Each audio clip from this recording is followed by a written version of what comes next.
Слов не слышно не только потому, что они сокровенные, но и чтобы не тревожить лишний раз голос. Так проходят последние минуты до концерта. Чтобы выступление было удачным, с утра Владимир Васильев не снимал шерстяные носки и свитер. Объясняет, голос – штука требовательная, даже в отношении температуры.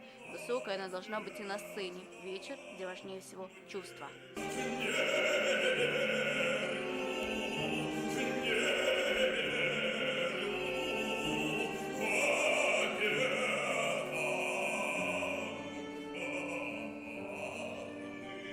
Меня, когда педагог спрашивал во время обучения, о чем ты поешь? Я всегда говорил про любовь. Даже самый жестокий романс, даже самый трагичный романс, он всегда про любовь к женщине, про любовь к родине, к всему прекрасному.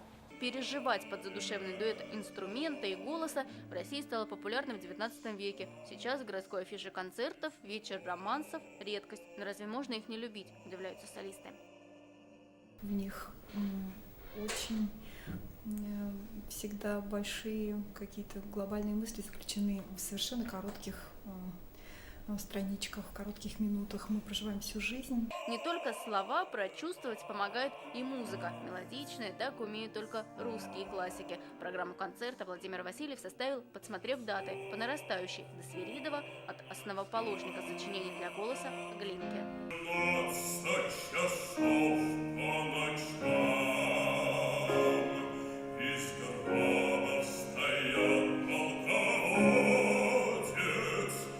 А мечта и задача на ближайшее время – расширить рамки, показать программу и в других городах Татарстана, чтобы без такой музыки публика больше не могла.